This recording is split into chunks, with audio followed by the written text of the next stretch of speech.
بسم اللہ الرحمن الرحیم۔ شادی کے بعد روزانہ میرا شوہر بلا ناغہ مجھ سے پوچھتا کہ تم حاملہ تو نہیں؟ میں اب بھی بچہ نہیں چاہتا، اس لیے اولاد نہیں ہوگی۔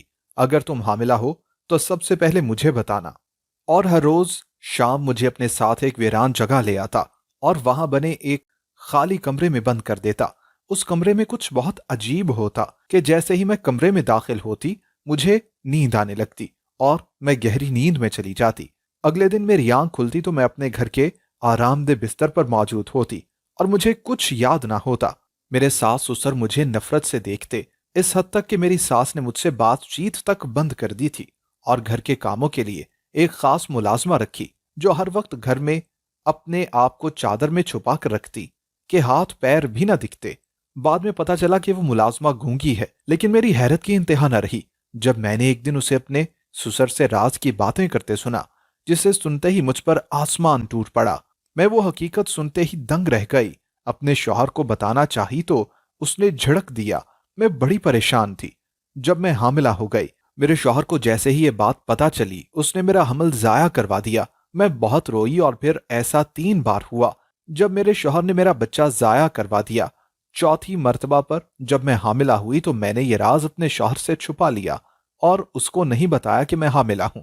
اور پھر جب میرے پیٹ کا ابھار بڑھنے لگا تو میرے شوہر کے پسینے چھوٹنے لگے۔